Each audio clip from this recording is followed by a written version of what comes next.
I do understand that people need good shepherds because the whole Catholic tradition is based on that we need a shepherd. The flock need a shepherd. So of course we need trustworthy shepherds. But in a time of crisis and big, I would say, like Our Lady in Fatima, diabolical disorientation everywhere in our society, Yeah. um, you still have the tradition that is being kept in the Catholic tradition, in the Catholic Church, in the sacraments, in the magisterium.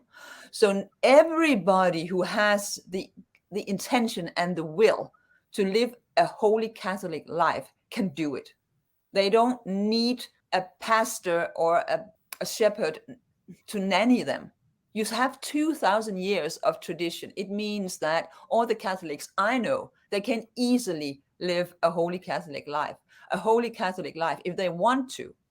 But it seems to me like people now are blaming the clergy, saying it is the clergy's fault that we have all this confusion. No, it's not. It's the whole society.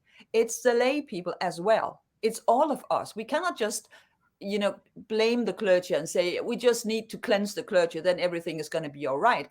If, only 1/3 of the Catholics in America, like I said before, believe in the real presence of Christ in the Eucharist, I don't think it's only because of the clergy.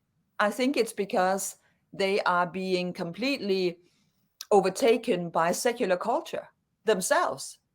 You know, secular life is basically to live the cardinal sins. And I Yeah. do believe that. And I do believe that many Catholics are sort of living that kind of life as well. And suddenly you just go down a slippery slope. You don't go for confession too often. You don't examine yourself. You start doing things you shouldn't do. But well, everybody is doing that. And then I go for mass sometimes. You have to go for confession maybe several times a week if you want to, live a holy life, if you really are serious.